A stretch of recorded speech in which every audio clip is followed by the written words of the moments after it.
고작 회사 격리 따위가 우리 집안을 망쳤어. 이제야 골칫거리를 떼어냈네. 구청 로비에 시어머니의 날카로운 목소리가 울려 퍼졌습니다. 5년간 참아온 모욕과 무시, 그리고 남편의 배신까지. 하지만 시댁 사람들은 몰랐죠. 이혼 도장을 찍는 순간 채아의 아버지가 이미 모든 것을 준비했다는 사실을요. 과연 무시당하고 쫓겨난 며느리는 어떻게 시댁 회사를 통째로 뒤집어 버렸을까요? 시청 전에 구독과 좋아요 꼭 부탁드립니다. 영상 제작에 큰 힘이 됩니다. 고작 회사 격리 따위가 우리 집안 망쳤어. 이제야 골칫거리를 떼어냈네. 시어머니 박금숙의 목소리가 구청 로비 전체에 울려 퍼졌어요. 목요일 오전 10시 민원실 창구 앞에서 이혼 서류가 처리되고 있었습니다. 윤채아는 가방 속 녹음기를 만지작거리며 입술을 깨물었죠. 지나가던 사람들이 하나둘 고개를 돌렸고 창구 직원도 난처한 표정을 지었습니다. 돈도 없는 집안에서 시집와서 뭘 했다고. 애도 못 낳으면서 회사 일만 한다고 남편 뒷바라지도 안 하고. 박금숙은 주변 시선 따위 신경 쓰지 않았어요. 오히려 더 큰 소리로 며느리를 향해 험담을 쏟아냈습니다. 채아의 얼굴이 화끈거렸지만 고개를 숙이지 않았어요.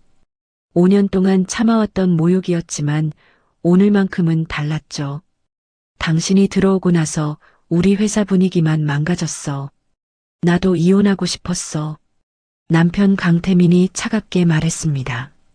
34살 채아와 37살 태민은 불과 10분 전까지 나란히 앉아 이혼 서류에 도장을 찍고 있었어요. 5년간의 결혼 생활이 서류 한 장으로 정리되는 순간이었죠. 채아는 천천히 고개를 들어 태민을 바라봤습니다. 강태민, 다신 내 이름 부르지 마. 우린 이제 남이니까. 목소리가 떨렸지만 또렷했어요. 태민의 얼굴이 일그러졌습니다. 박금숙은 코웃음을 치며 채아를 위아래로 훑어봤죠. 뭐가 대단하다고 저렇게 나와? 격리 출신 주제에. 채아는 대답하지 않았어요. 가방을 들고 로비를 나섰습니다. 건물 밖 그늘진 벤치에 앉았을 때 가을바람이 차갑게 불었죠. 손이 떨렸어요. 휴대폰을 꺼내 아버지에게 전화를 걸었습니다. 아빠, 나 이혼했어. 오늘 도장 찍었어. 눈물이 볼을 타고 흘러내렸어요. 이대로 계속 살다간 제 인생이 끝없는 나락으로 추락할 것 같았다고 했죠. 더 이상 참을 수가 없었다고 말했습니다.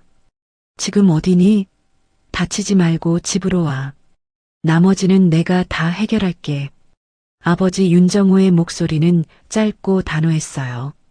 통화가 끝났고 채아는 휴대폰을 내려놓았습니다. 왜 아버지가 해결한다고 했는지 그 의미를 아직 알 수 없었죠. 다만 오늘로 그 지옥 같은 생활과 모든 게 끝났다는 생각만이 선명했습니다. 채아는 벤치에서 일어나 천천히 걷기 시작했어요. 머릿속으로 지난 5년이 주마등처럼 스쳐 지나갔습니다. 어떻게 이렇게 됐을까요?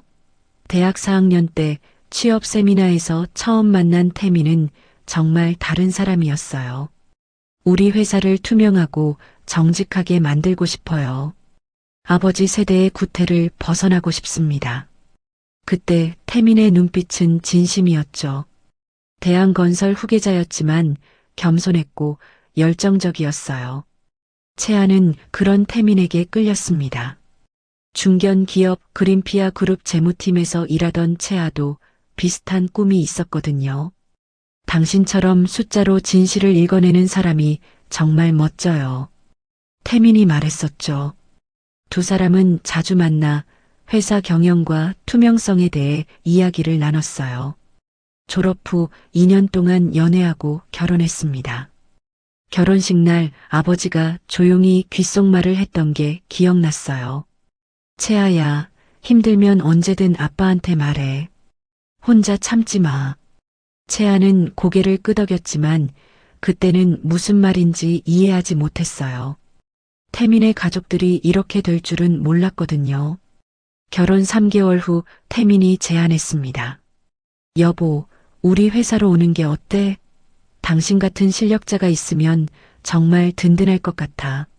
채아는 망설였어요. 그린피아 그룹에서 일하는 게 좋았거든요.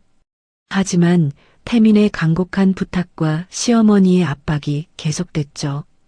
며느리가 남의 회사에서 일하는 게 보기 좋지 않아. 우리 회사로 와야지. 박금숙이 말했습니다. 결국 채아는 대한건설 재무팀으로 자리를 옮겼어요. 결혼 6개월째였죠. 처음엔 기대가 컸습니다. 남편과 함께 회사를 투명하게 만들어갈 수 있을 거라고 생각했어요. 하지만 현실은 달랐죠. 출근 첫날부터 이상한 점들이 보였습니다. 하도급 업체 대금 지급 내역이 부풀려져 있었고 안전점검비는 턱없이 적었어요. 채아가 재무이사에게 조심스럽게 물었습니다. 이사님, 이 하도급 대금이 좀 과하게 책정된 것 같은데요. 재무이사는 서류를 덮으며 말했어요. 윤 팀장, 여기선 원래 이렇게 일해. 너무 깊이 파고들지 마. 채아는 불안했지만 일단 입을 다물었죠. 남편에게 말하면 해결될 거라고 생각했습니다. 하지만 태민의 반응도 비슷했어요. 회사 일은 복잡해. 당신이 모르는 게 나아. 그때부터였죠. 태민이 달라지기 시작한 게 결혼 전 보여줬던 열정과 정직함은 어디론가 사라졌어요. 대신 어머니 박금숙의 말에 고개를 끄덕이는 일이 많아졌습니다. 채아는 한숨을 쉬며 걸음을 멈췄어요. 어느새 집 근처까지 와 있었죠. 친정집 대문을 열고 들어갔습니다. 아버지가 거실에 앉아 기다리고 있었어요. 수고했다. 많이 힘들었지? 정우가 채아의 어깨를 토닥였습니다. 채아는 아버지 품에 안겨 한참을 울었어요. 5년 동안 참아왔던 눈물이 쏟아졌죠. 아빠, 나 정말 최선을 다했어. 그런데 왜 이렇게 됐을까? 정우는 조용히 딸의 등을 쓰다듬었어요. 그리고 낮은 목소리로 말했습니다. 채아야, 이제 아빠가 나설 차례야. 넌 충분히 잘했어. 6개월 전 채아는 매일 아침 7시에 집을 나섰어요. 대한건설 본사까지는 지하철로 40분이 걸렸습니다. 출근길 전철 안에서 채아는 늘 회계장부를 들여다봤죠. 오늘도 뭔가 이상한 게 있을 거야. 혼잣말을 하며 숫자들을 훑어봤어요. 그린피아 그룹에서 5년 동안 쌓은 경험이 있었거든요. 숫자는 거짓말을 하지 않습니다. 장부 속에 진실이 숨어 있죠. 회사에 도착하면 제일 먼저 전날 입금된 하도급 대금을 확인했어요. 매번 실제 공사비보다 20%에서 30% 부풀려진 금액이 나갔습니다. 차액은 어디로 갔을까요?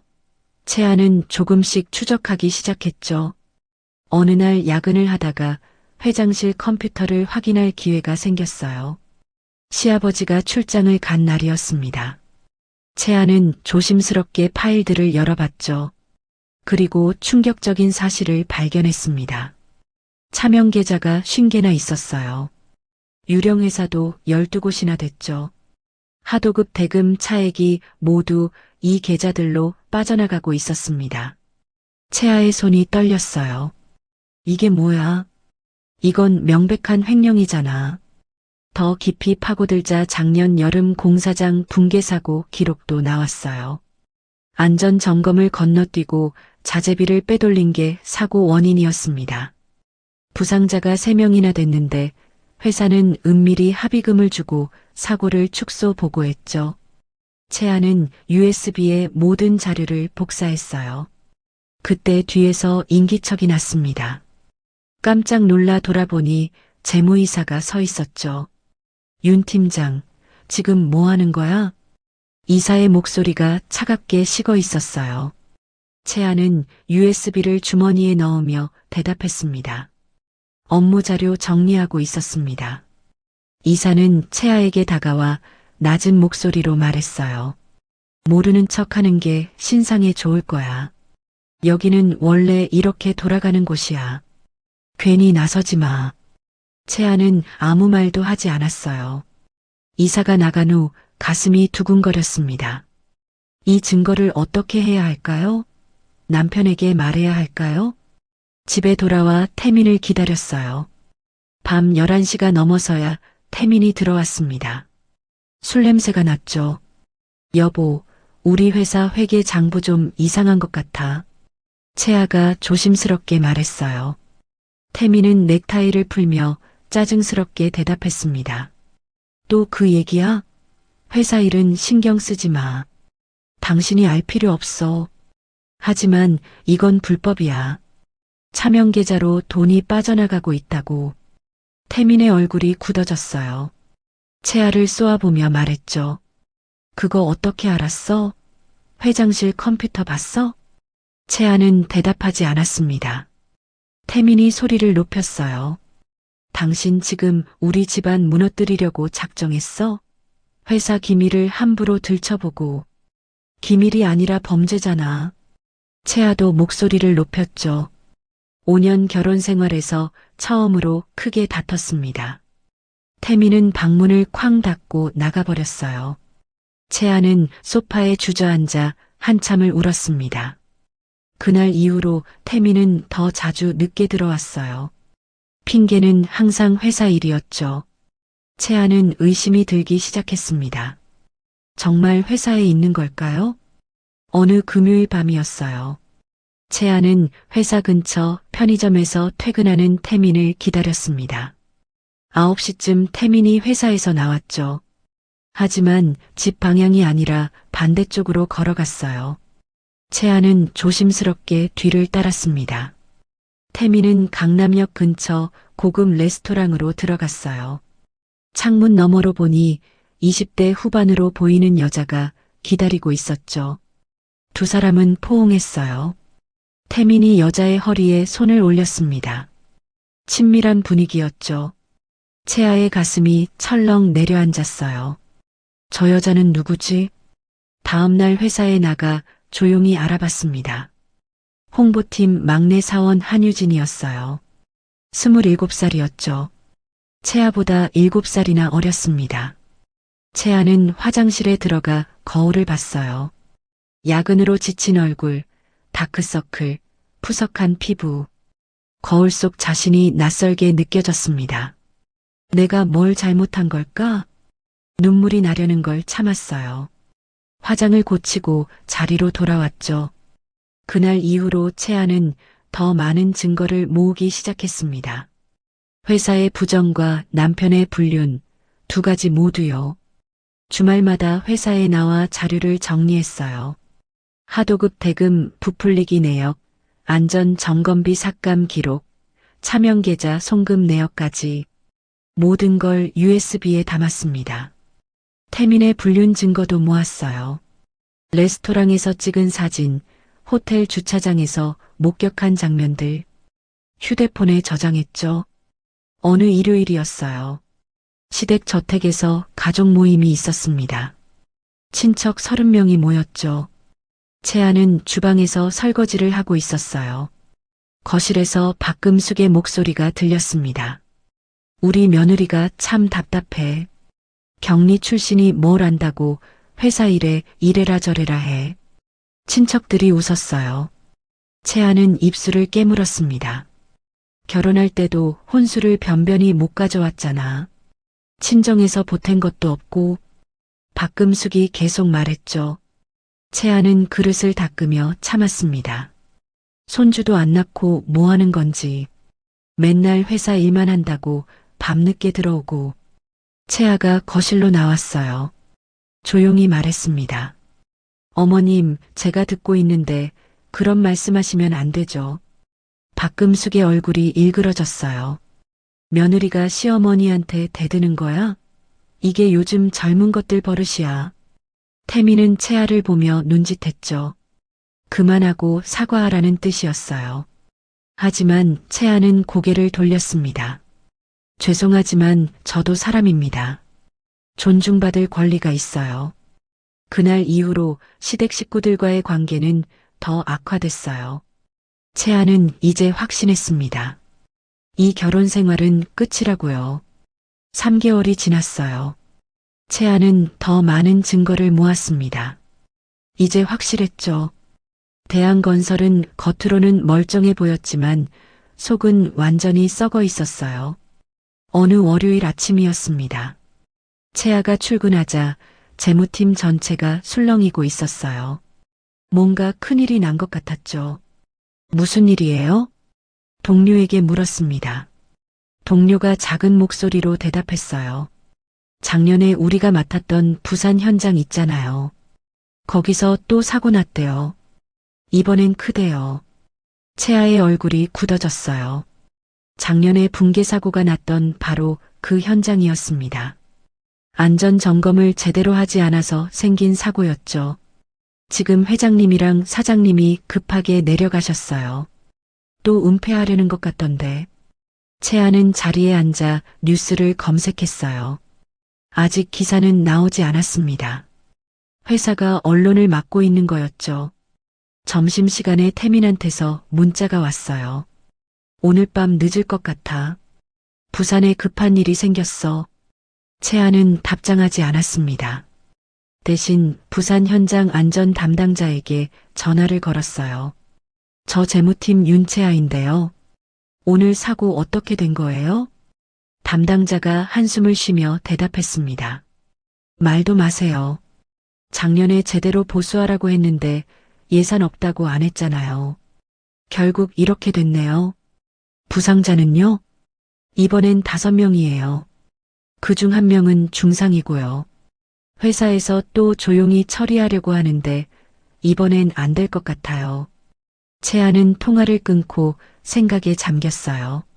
이대로 둘 수는 없었습니다. 더 많은 사람이 다칠 수 있었죠.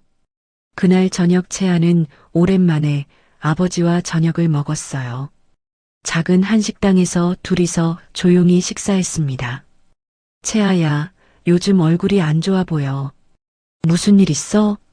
정우가 걱정스럽게 물었어요. 채아는 숟가락을 내려놓고 한참을 고민하다 입을 열었습니다.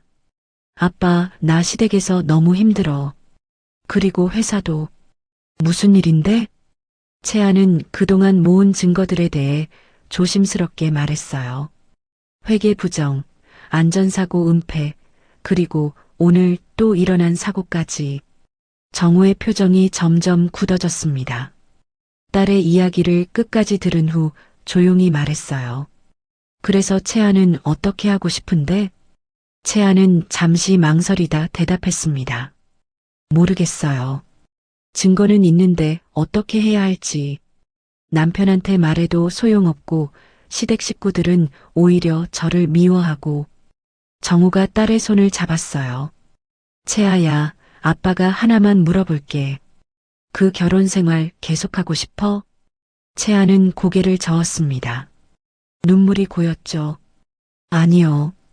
더 이상은 못 참겠어요. 그럼 이혼해. 그리고 나머지는 아빠한테 맡겨. 채아는 아버지를 바라봤어요. 정우의 눈빛이 단호했습니다. 아빠, 무슨 뜻이에요? 때가 되면 알게 될 거야. 일단 채아는 증거를 잘 보관하고 있어. 그리고 이혼 준비해. 채아는 고개를 끄덕였어요. 집으로 돌아가는 길에 결심이 섰습니다. 이제 정말 끝낼 때가 됐다고요. 다음 날 아침 채아는 태민에게 말했어요. 우리 이혼해요. 태민은 커피를 마시다 멈췄습니다. 채아를 쳐다봤죠. 갑자기 무슨 소리야? 갑작스러운 게 아니에요. 5년 동안 충분히 참았어요. 이제 더 이상은 못 살겠어요. 태민의 얼굴이 굳어졌어요. 하지만 예상외로 크게 반대하지 않았습니다. 그래. 나도 솔직히 지겹긴 했어. 당신이랑 같이 있으면 숨이 막혀. 채아는 담담하게 대답했어요. 좋아요. 그럼 이번 주 안에 서류 준비하고 구청 가요. 태민이 고개를 끄덕였습니다. 두 사람은 그렇게 이혼을 결정했어요. 감정도 애틋함도 없었습니다. 이미 둘 사이에는 아무것도 남아있지 않았죠. 박금숙에게 이혼 소식이 전해졌을 때 시어머니는 오히려 좋아했어요. 잘 됐네. 이제야 골칫거리가 떼어지는구나. 태민아, 다음엔 제대로 된 집안 딸을 만나야 해. 채아는 이 모든 대화를 녹음하고 있었습니다. 증거로 남기기 위해서였죠. 이혼 서류를 준비하는 동안 채아는 마지막 조사를 했어요. 태민과 유진의 불륜 관계를 확실히 증명할 증거를 더 모았습니다. 어느 목요일 밤이었어요. 채아는 강남의 한 호텔 로비에서 기다리고 있었습니다. 9시쯤 태민과 유진이 함께 들어오는 걸 봤죠. 채아는 휴대폰으로 사진을 찍었어요. 두 사람이 엘리베이터를 타는 모습, 친밀하게 대화하는 장면, 모두 증거가 됐습니다. 집으로 돌아온 채아는 모든 증거를 USB 2개에 복사했어요. 하나는 금고에 보관하고 하나는 가방에 넣어 다녔죠. 이혼 전날 밤이었습니다. 채아는 아버지에게 전화를 걸었어요.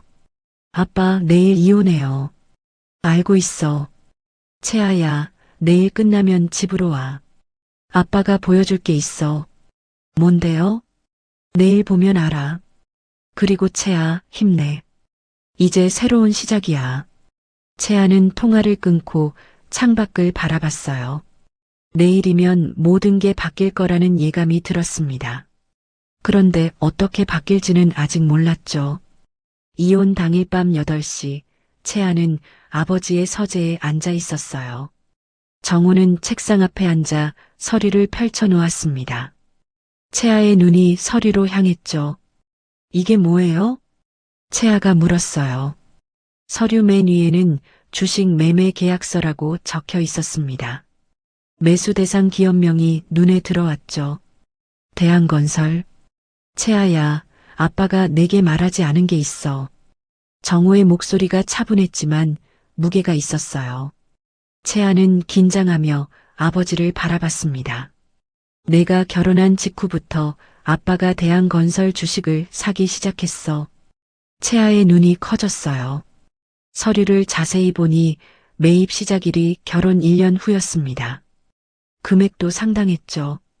처음엔 딸이 편하게 살 수 있도록 도와주려는 마음이었어. 사위 집안 회사가 안정되면 채아도 더 편할 거라고 생각했거든. 정우가 다음 페이지를 넘겼어요. 매입 내역이 계속 나왔습니다. 그런데 시간이 지나면서 그 회사의 문제점들을 발견하게 됐지. 아빠 회사가 투자 자문을 하다 보니 대한건설 재무제표도 자연스럽게 보게 됐어. 채아는 숨을 죽이고 들었어요. 아버지가 계속 말했습니다. 이중장부, 차명계좌, 안전사고 은폐. 다 알고 있었어. 그래서 더 많은 지분을 모았지. 마지막 페이지에 총 지분율이 나와 있었어요. 채아는 숫자를 보고 입을 다물지 못했습니다. 42%요? 아빠가 대한건설 지분을 42%나 갖고 있어요? 정우가 고개를 끄덕였어요. 계열사 포함하면 실질 지배 지분이 53%야. 나는 이미 대한건설의 최대 주주야. 채아는 의자에 등을 기댔어요. 충격이었습니다. 5년 동안 시댁에서 무시당하고 구박받으면서도 아버지가 조용히 회사를 장악하고 있었던 거죠. 왜 그동안 말 안 하셨어요? 정우가 딸의 손을 잡았습니다. 채아가 스스로 결정할 때까지 기다리고 싶었어. 아빠가 먼저 나서면 채아 의지가 아니잖아. 내가 정말 이혼하고 싶을 때까지 기다렸던 거야. 채아의 눈에 눈물이 고였어요. 아빠는 계속 지켜보고 있었어. 내가 얼마나 힘들어하는지, 시댁에서 어떻게 무시당하는지 다 알고 있었지. 그럼 이제 어떻게 하실 건데요? 정우가 다른 서류를 꺼냈습니다. 증권거래소 공시신고서였어요. 내일 오전 9시에 경영권 공개매수 공시가 나간다. 오후 2시에는 임시 주주총회를 소집할 거야. 채아는 서류를 읽어 내려갔어요. 주주총회 안건에는 경영진 전면 교체가 포함되어 있었습니다. 채아야, 내가 모은 증거들이 필요해. 주주총회에서 제시할 거야. 채아는 가방에서 USB를 꺼냈어요. 정우가 받아서 노트북에 연결했습니다. 파일들을 하나씩 확인하며 고개를 끄덕였죠. 완벽해. 이 정도면 충분해. 그날 밤 채아는 잠을 이루지 못했어요. 내일이면 모든 게 바뀔 거라는 생각에 가슴이 두근거렸습니다. 시댁 식구들은 아직 아무것도 모르고 있었죠. 다음 날 아침 9시 증권거래소 공시가 떴어요. 윤정우가 대한건설 지분 42%를 보유한 최대 주주로 등재됐다는 내용이었습니다. 경영권 공개 매수를 시작한다는 공지도 함께 나왔죠. 대한건설 본사가 발칵 뒤집혔어요. 재무팀, 경영기획팀 모두 긴급회의에 들어갔습니다. 박금숙과 태민은 급하게 법무팀을 불렀죠. 이게 대체 무슨 일이야? 윤정우가 누군데?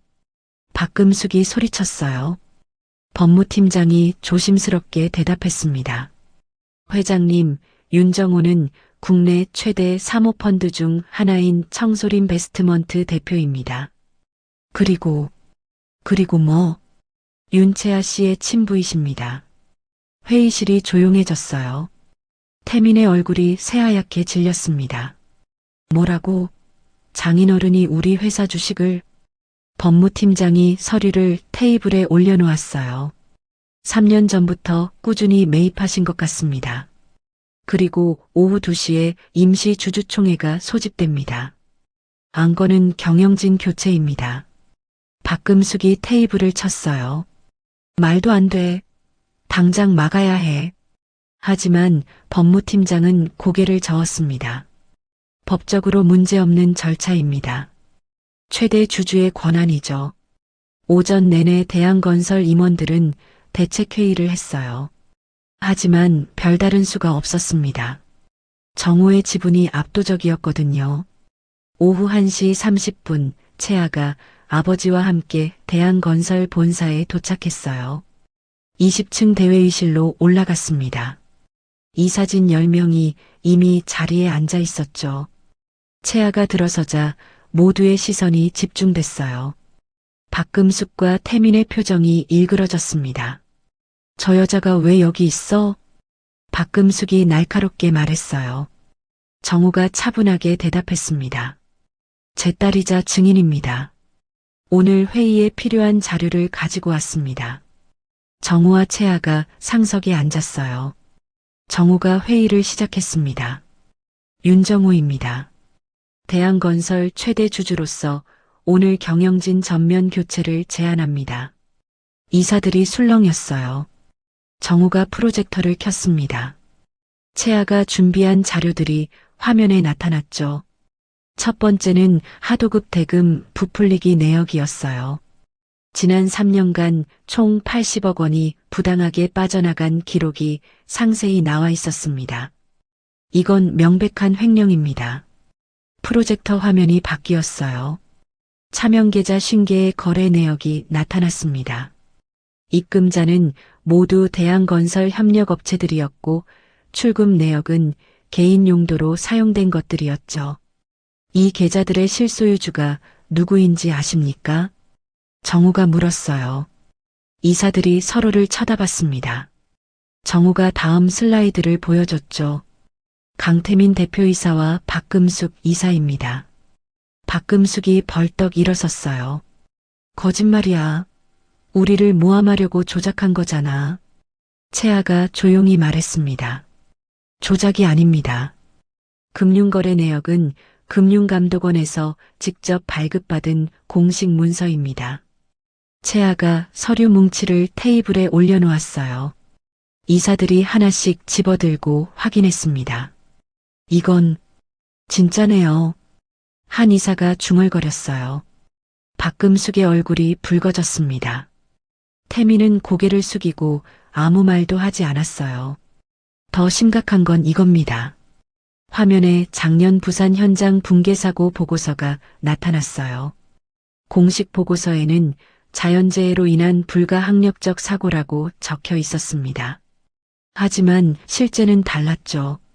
채아가 준비한 내부 문서가 나타났어요. 실제로는 안전점검을 건너뛰고 자재비를 빼돌린 게 원인이었습니다.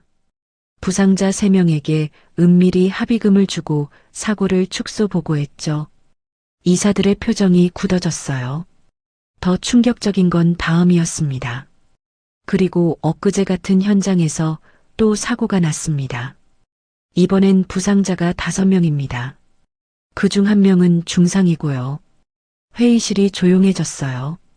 정우가 마지막 슬라이드를 보여줬습니다. 지난 3년간 대한건설에서 발생한 안전사고는 총 12건입니다. 그중 8건이 은폐됐고 4건만 공식 보고됐죠. 이게 당신들이 말하는 경영입니까? 이사 중 1명이 손을 들었어요. 회장님, 이 사실을 알고 계셨습니까? 박금숙이 대답하지 않았어요. 태민이 작은 목소리로 말했습니다. 저는 아버지와 어머니가 처리하신 일이라. 뭐라고? 내가 지금 무슨 소리를 하는 거야? 박금숙이 태민을 노려봤어요. 하지만 태민은 고개를 숙인 채 더 이상 말하지 않았습니다. 정우가 서류를 꺼내 이사들에게 나눠줬어요. 경영진 해임안입니다. 강태민 대표이사와 박금숙 이사의 직위 해제를 제안합니다. 사유는 업무상 횡령, 배임, 그리고 안전법규 위반입니다. 이사들이 서류를 검토했어요. 한 이사가 물었습니다.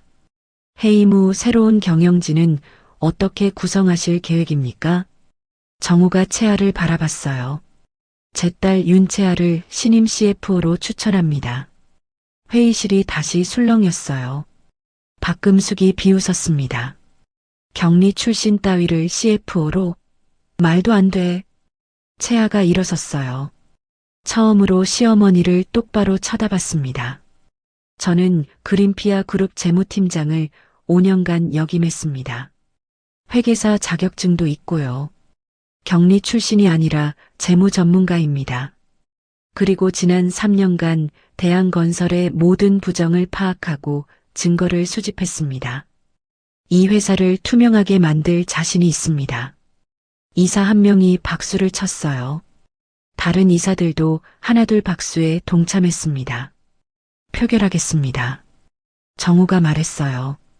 경영진 해임안에 찬성하는 이사는 손을 들어달라고 했죠. 8명의 이사가 손을 들었어요. 반대는 2명뿐이었습니다. 압도적이었죠. 해임안이 가결됐습니다. 강태민 대표이사와 박금숙 이사는 즉시 직위가 해제됩니다. 박금숙이 소리쳤어요. 이건 말도 안 돼. 법적으로 문제 삼을 거야. 정우가 차분하게 대답했습니다. 법적으로 아무 문제 없는 절차입니다. 주주총회 결의에 따른 정당한 해임이죠. 태민은 여전히 고개를 숙이고 있었어요. 채아가 태민을 쳐다봤습니다. 한때 사랑했던 남자가 이렇게 초라해 보인 적은 없었죠. 회의가 끝나고 채아는 복도로 나왔어요. 태민이 뒤따라왔습니다. 채아야, 미안해. 나는 정말.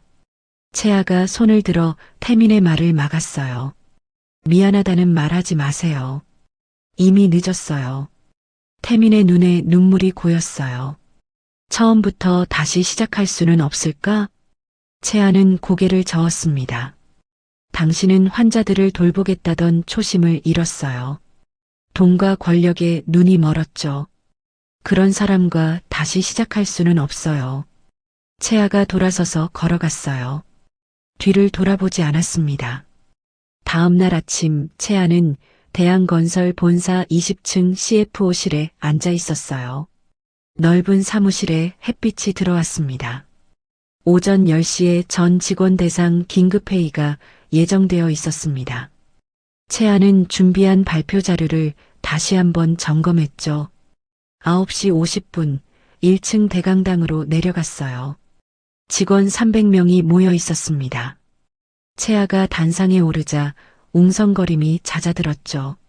안녕하십니까? 신임 CFO 윤채아입니다. 채아의 목소리가 마이크를 타고 강당에 울렸어요. 오늘부터 대한건설은 완전히 새로운 회사가 됩니다. 투명하고 정직한 회사로 거듭날 것입니다. 직원들이 서로를 쳐다봤어요. 채아가 계속 말했습니다. 모든 회계는 투명하게 공개됩니다. 매달 재무제표를 전 직원에게 공유하겠습니다.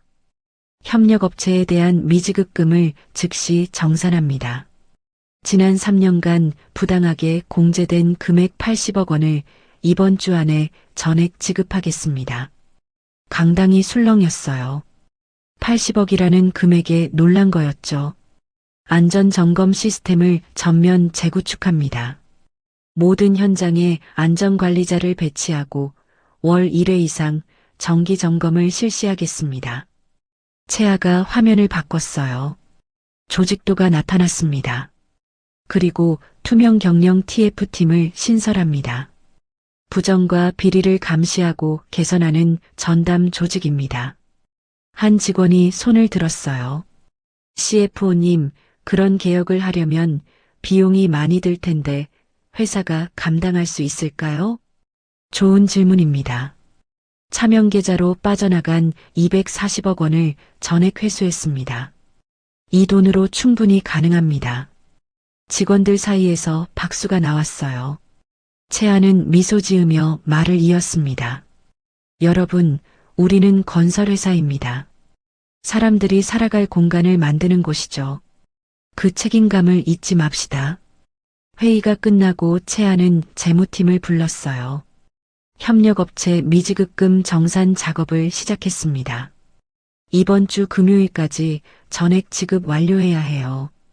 업체별로 연락해서 계좌번호 확인하세요. 팀원들이 바쁘게 움직였어요. 채아도 직접 몇몇 업체에 전화를 걸었습니다. 여보세요, 성원건설입니까? 대한건설 CFO 윤채아입니다. 미지급금 정산하려고 연락드렸습니다. 상대방이 놀란 듯 물었어요. 정말요? 3년째 안 주신다고 해서 포기했는데. 죄송합니다. 이번 주 안에 전액 입금해드리겠습니다. 전화를 끊은 채아의 눈에 눈물이 맺혔어요. 얼마나 많은 중소업체들이 대금을 못 받아 힘들었을까요? 오후에는 부산 현장을 방문했어요. 최근 사고가 난 바로 그 현장이었습니다. 현장 사무실에 안전관리 팀장과 현장 소장이 나와 있었죠. 사고 경위 보고해 주세요. 현장 소장이 조심스럽게 말했어요. CFO님, 솔직히 말씀드리면 예산 부족으로 안전점검을 제대로 못했습니다. 본사에서 자재비도 깎으라고 해서. 채아가 손을 들어 소장의 말을 막았어요. 이제 그런 일은 없을 겁니다. 안전이 최우선입니다. 필요한 예산 말씀해 주세요. 소장이 눈을 크게 떴어요. 정말요? 그럼 안전 장비부터 교체하고 싶습니다. 지금 쓰는 건 10년이 넘었거든요. 모두 교체하세요. 그리고 안전관리자도 2명 더 충원하겠습니다. 채아는 부상자들이 입원한 병원도 방문했어요. 중상을 입은 40대 남성 김철수 씨가 병실에 누워 있었습니다. 안녕하세요. 대한건설 CFO 윤채아입니다. 김철수가 놀란 표정을 지었어요. 회사에서 사람이 오다니. 처음이네요. 채아는 의자에 앉으며 말했습니다. 정말 죄송합니다. 회사가 안전관리를 소홀히 해서 이런 일이 생겼습니다. 김철수의 눈에 눈물이 고였어요. 저는 그냥 일만 열심히 했을 뿐인데 이제 다리를 못 쓰게 됐대요. 채아의 가슴이 아팠습니다. 치료비는 전액 회사가 부담하겠습니다. 그리고 완치될 때까지 생활비도 지원하고요. 회복하신 후에는 다시 복직하실 수 있습니다. 정말요? 회사가 그렇게까지 해주나요? 당연합니다. 회사 잘못으로 다치셨는데 책임져야죠. 김철수가 채아의 손을 잡았어요. 고맙습니다. 정말 고맙습니다. 채아는 병원을 나오며 다짐했습니다. 다시는 이런 일이 없도록 하겠다고요. 서울로 돌아오는 기차 안에서 아버지에게 전화가 왔어요. 채아야, 첫날 어땠어? 힘들지만 보람 있어요. 제대로 된 회사를 만들 수 있을 것 같아요. 잘하고 있어. 아빠가 믿어. 통화를 끊고 창밖을 바라봤어요. 해가 지고 있었습니다. 채아는 새로운 시작을 실감했죠. 한편 박금숙과 태미는 변호사 사무실에 앉아 있었어요. 해임 결정을 법적으로 다툴 방법을 찾고 있었습니다. 변호사가 고개를 저었어요. 어렵습니다. 주주총회 결의는 적법했고 해임 사유도 명확합니다. 횡령과 안전법규 위반은 명백한 범죄 행위거든요. 그럼 우리 보고 어쩌라고요? 박금숙이 소리쳤어요. 변호사가 조심스럽게 말했습니다.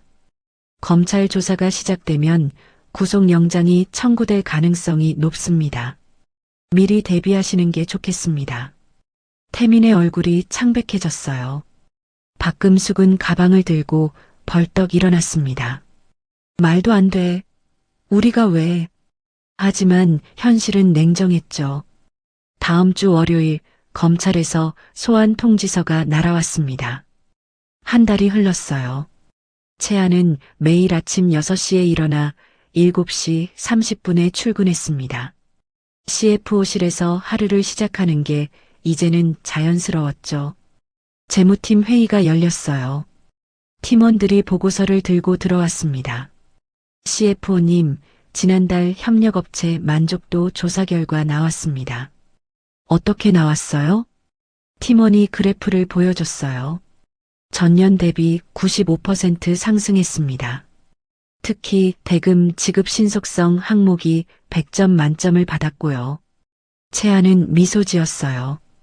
투명 경영의 첫 번째 성과였습니다. 좋아요. 이 추세를 계속 유지합시다. 오후에는 안전관리팀 보고를 받았어요. CFO님, 지난달 전 현장 안전사고 제로를 달성했습니다. 정말요? 네. 안전장비 교체하고 관리자 충원한 후 사고가 한 건도 없었습니다. 채아의 눈에 눈물이 맺혔어요. 이게 진짜 보람이었죠. 수고하셨어요. 계속 철저히 관리해 주세요. 저녁에는 정우와 저녁을 먹었어요. 아버지가 와인을 따르며 물었습니다. 회사 적응은 다 했어? 네. 직원들도 협조적이고 분위기도 많이 좋아졌어요. 정우가 고개를 끄덕였어요. 채아야, 다음 주에 중요한 프레젠테이션이 있어. 무슨 프레젠테이션이요? 대한건설이 재개발 프로젝트에 입찰하거든.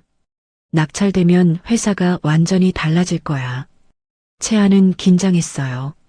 대형 프로젝트였습니다. 경쟁사가 많죠? 5곳이야. 하지만 우리가 유리해. 최근에 투명 경영으로 평판이 좋아졌거든. 채아는 이 프로젝트를 꼭 따내야 했어요. 일주일 동안 팀원들과 밤낮으로 프레젠테이션을 준비했습니다. 재무계획, 안전관리 방안, 협력업체 관리 시스템까지 빈틈없이 준비했죠. 프레젠테이션 당일 채아는 시청 회의실에 섰어요. 심사위원 10명이 앞에 앉아 있었습니다. 안녕하십니까? 대한건설 CFO 윤채아입니다. 채아의 목소리가 차분했어요. 떨리지 않았습니다. 대한건설은 최근 투명 경영 개혁을 단행했습니다. 그 결과 협력업체 만족도가 95% 상승했고 안전사고는 제로를 달성했습니다. 심사위원들이 고개를 끄덕였어요. 채아가 화면을 바꿨습니다. 이번 재개발 프로젝트에서도 같은 원칙을 지키겠습니다. 투명한 회계, 철저한 안전관리, 협력업체와의 상생이 핵심입니다. 30분간의 프레젠테이션이 끝났어요. 심사위원들이 박수를 쳤습니다. 질문 있으시면 받겠습니다. 한 심사위원이 손을 들었어요. CFO님, 대한건설이 과거에 안전사고로 문제가 있었는데 어떻게 개선하셨습니까? 맞습니다. 과거에 안전관리가 소홀했던 게 사실입니다. 하지만 경영진이 전면 교체된 후 안전 시스템을 완전히 재구축했습니다. 구체적으로 어떻게요? 모든 현장에 안전관리자를 배치했고 월 1회 이상 정기 점검을 실시합니다. 안전장비도 전량 교체했고요. 그 결과 지난달 전 현장 사고 제로를 달성했습니다. 심사위원이 만족스러운 표정을 지었어요. 일주일 후 결과가 발표됐습니다. 채아는 임원들과 함께 발표를 기다리고 있었어요. 담당자가 전화를 걸어왔죠. 축하드립니다. 대한건설이 선정됐습니다. 채아는 주먹을 쥐었어요. 임원들이 환호했습니다. 정말요? 감사합니다. 투명 경영이 결정적이었습니다. 앞으로도 그 원칙 지켜주시길 바랍니다. 채아는 통화를 끊고 팀원들을 바라봤어요. 우리가 해냈어요. 다들 정말 수고하셨습니다. 사무실이 축제 분위기가 됐어요. 채아는 창밖을 바라보며 미소 지었습니다. 한편 검찰 조사는 계속 진행됐어요. 태민과 박금숙은 매주 검찰청에 출두했습니다. 횡령 증거가 명확해서 변명의 여지가 없었죠. 어느 날 태민이 채아에게 문자를 보냈어요. 채아야, 한 번만 만나줄 수 있어? 할 말이 있어. 채아는 한참을 고민하다 답장했습니다. 내일 점심 12시 회사 앞 카페에서 만나요. 다음 날 카페에서 태민을 마주했어요. 태민은 많이 초췌해 보였습니다. 올 줄 몰랐어. 고마워. 할 말이 뭐예요? 태민이 커피를 한 모금 마셨어요. 미안해. 정말 미안해. 내가 너무 어리석었어.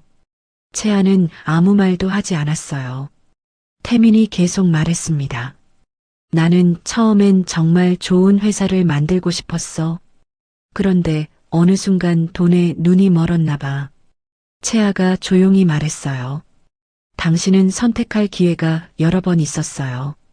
제가 회계 부정을 말했을 때, 안전사고를 보고했을 때. 하지만 매번 외면했죠. 태민이 고개를 숙였어요. 알아. 내 잘못이야. 다만, 나 때문에 회사가 좋아진 거 보니까 복잡해. 회사가 좋아진 건 당신 덕분이 아니에요. 투명 경영 덕분이죠. 태민은 더 이상 말하지 못했어요. 채아가 일어섰습니다. 잘 지내세요. 그리고 다시 연락하지 마세요.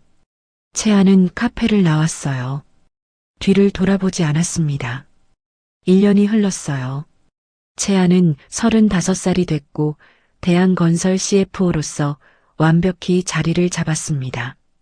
매일 아침 출근길이 즐거웠어요. 회사는 완전히 달라져 있었어요. 재개발 프로젝트를 성공적으로 진행 중이었고 신규 프로젝트도 3건이나 더 수주했습니다. 직원 만족도 조사 결과가 나왔어요. 업계 평균을 훨씬 웃도는 수치였습니다. CFO님, 직원들이 회사 자랑을 많이 한대요. SNS에도 좋은 글이 많이 올라오고 있고요. 재무팀장이 보고했어요. 채아는 뿌듯했습니다. 다들 열심히 해준 덕분이에요. 보너스 예산 증액 검토해 주세요. 정말요? 직원들이 정말 좋아할 거예요. 오후에는 부산 현장을 방문했어요. 1년 전 사고가 났던 바로 그 현장이었습니다. 이제는 모범 현장으로 탈바꿈해 있었죠. 현장 사무실에 김철수가 서 있었어요. 완치돼서 복직한 지 3개월째였습니다. CFO님 오셨어요. 김철수가 반갑게 인사했어요. 이제는 안전관리자로 일하고 있었습니다. 김 관리자님, 요즘 어떠세요? 정말 좋습니다. 다리도 다 나았고 새로운 일도 재미있어요.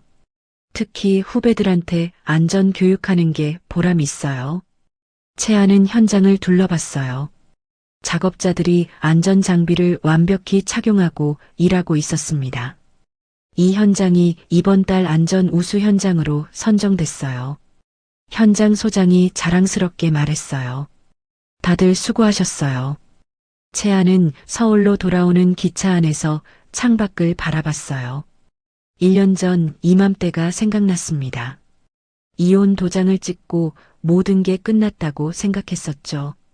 하지만 끝이 아니라 시작이었어요. 진짜 제 인생의 시작이었습니다. 저녁에 아버지와 저녁을 먹었어요. 정우가 와인을 따르며 말했습니다. 채아야, 정말 자랑스럽다. 회사를 이렇게 바꿔놓다니. 아빠 덕분이에요. 아빠가 기회를 주지 않았으면 불가능했을 거예요. 정우가 고개를 저었어요. 아니야. 채아가 해낸 거야. 아빠는 그저 문을 열어줬을 뿐이고. 채아의 눈에 눈물이 맺혔어요.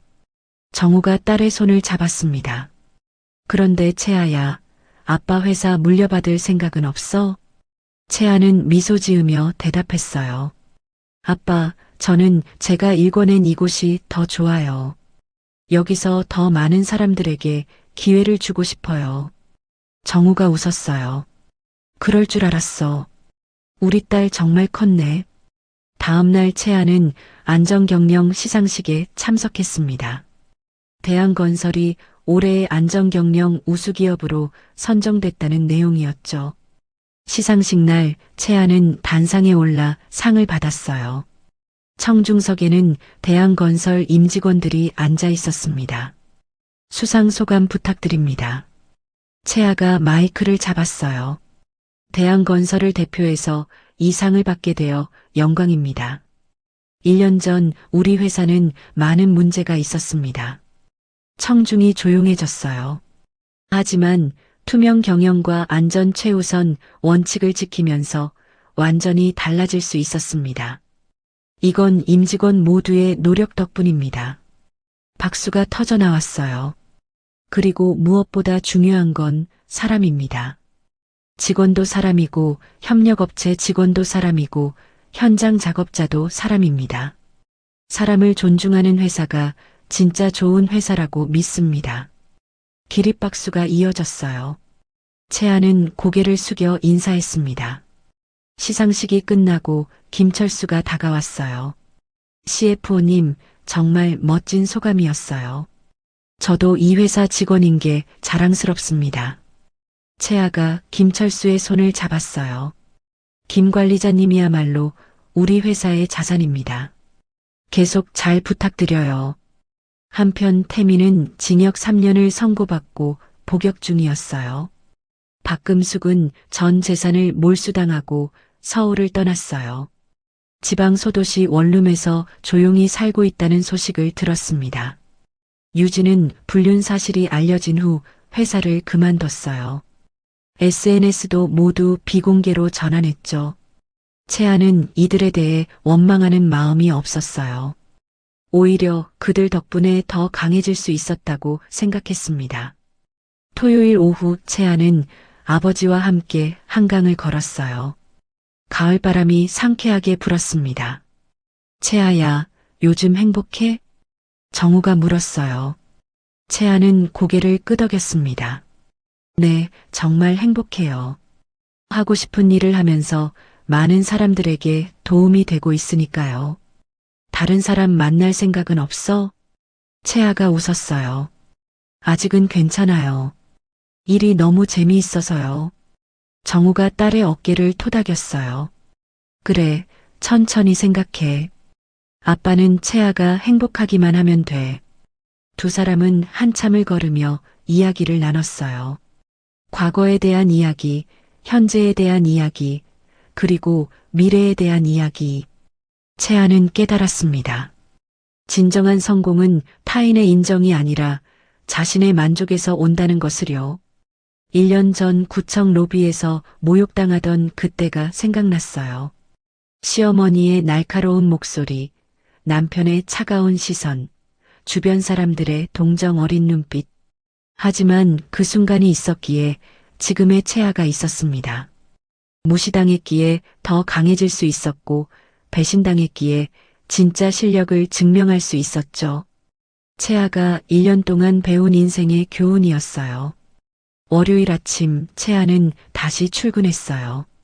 CFO실에 앉아 이번 주 일정을 확인했습니다. 신규 프로젝트 미팅, 협력업체 간담회, 안전점검 현장 방문. 바쁜 일정이었지만 하나하나가 의미 있었어요. 채아는 컴퓨터를 켜고 업무를 시작했습니다. 창밖으로 아침 햇살이 들어왔어요. 새로운 하루가 시작됐습니다. 채아의 새로운 인생도 계속되고 있었죠. 그리고 채아는 알고 있었어요. 앞으로도 어려움은 있겠지만 이제는 혼자가 아니라는 것을, 실력과 정의가 있다면 어떤 어려움도 이겨낼 수 있다는 것을요. 오늘 이야기가 좋으셨다면 구독과 좋아요, 알람 설정 잊지 마시고 소중한 댓글 하나가 큰 힘이 됩니다. 시청해 주셔서 진심으로 감사드립니다.